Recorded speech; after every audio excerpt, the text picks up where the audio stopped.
Okay, yeah, here's the finished product, and you can see the joiner is glued to the tubing. And if you stand by, and we'll show you how it's done. So you can see the super glue and the sleeve for the tubing, and heat gun or dry will do.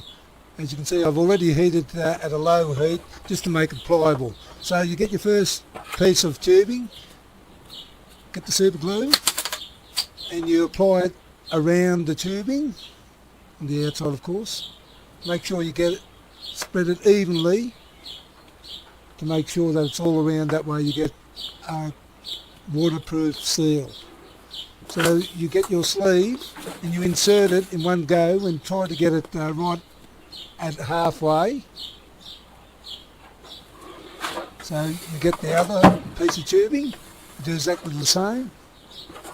Super glue here, and you apply it, and don't be skimpy, just put it on thickly but evenly.